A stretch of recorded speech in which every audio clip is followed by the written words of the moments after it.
কি বনিছে এইকেইদিন বহুত হেভি খানা খাই থকা হৈছে সেইকাৰণে ভাবিছোঁ আজি কিবা লাইট বনাম আজি বনাম আলুৰ পকৰি আৰু দৈ তৰকা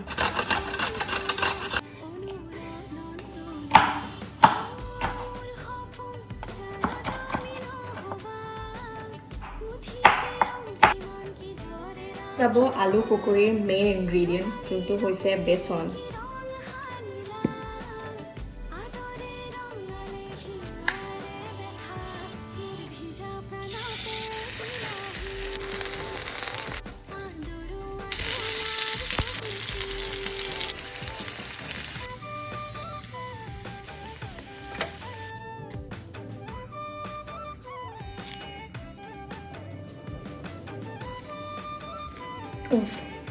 কি বনিছে অ'কে বাই মই এতিয়া খাওঁ